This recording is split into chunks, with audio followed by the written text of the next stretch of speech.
a positive body image isn't just nice, it's essential. Ugh, I'm fat. Oh, I shouldn't eat that. I'm not tall enough.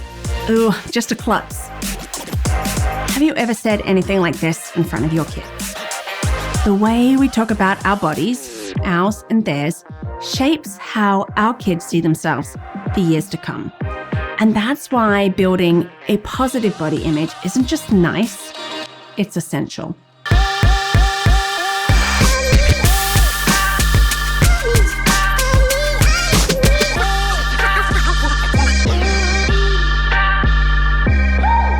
Hi, and welcome to Learning Life. Have you ever stopped to think about how early kids start noticing their bodies and comparing them to others? With everything they see on TV, at school, even in our homes, body image sneaks in sooner than we realize.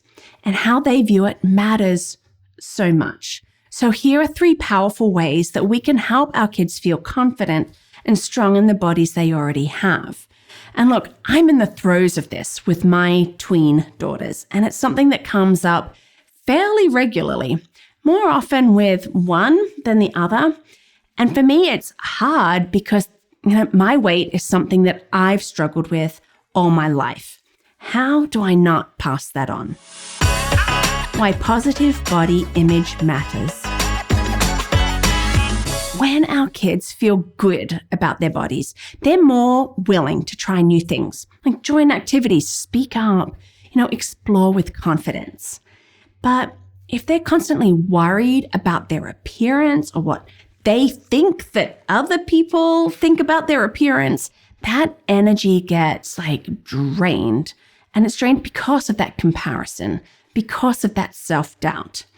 I know for me, I want my girls to focus on what their bodies can do, not just how they look.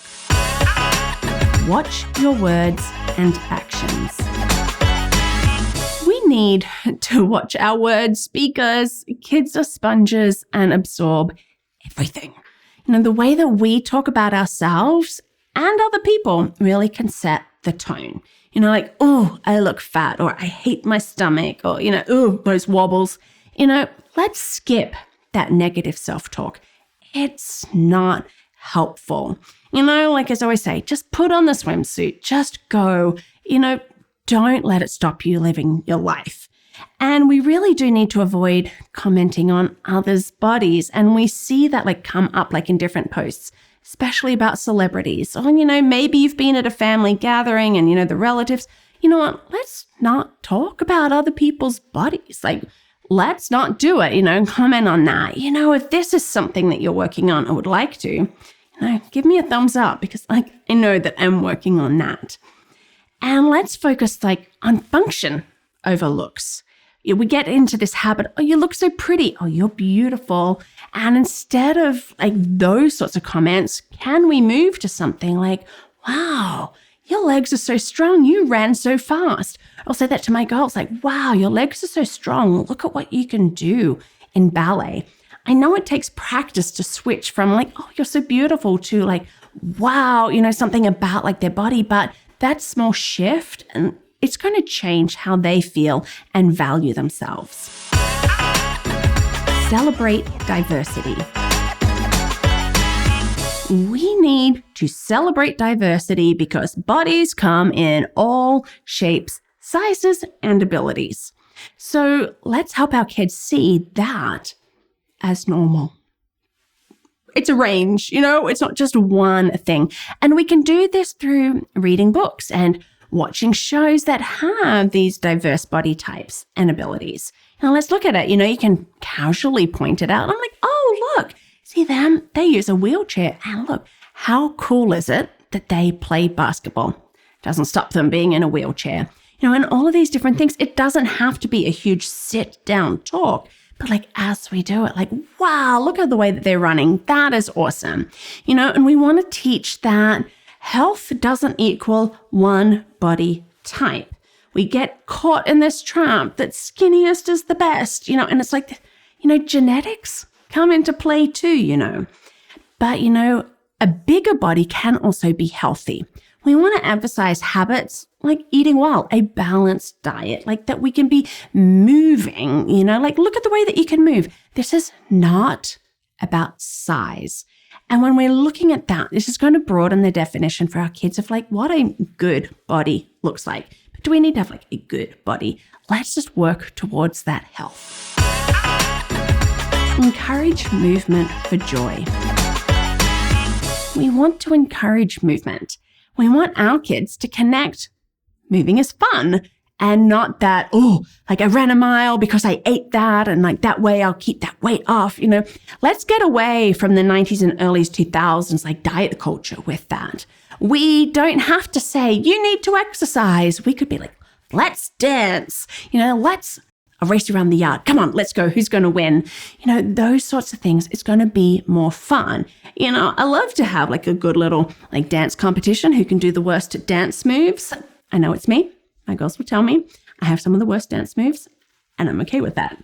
And we want our children to choose activities that they love, like soccer, biking, swimming, dance, climbing, whatever it is. When they enjoy it, they will want to move more. And we need to model that joyful movement ourselves. Being active can be fun. It's not a chore. It's not like, I have to go for my walk now.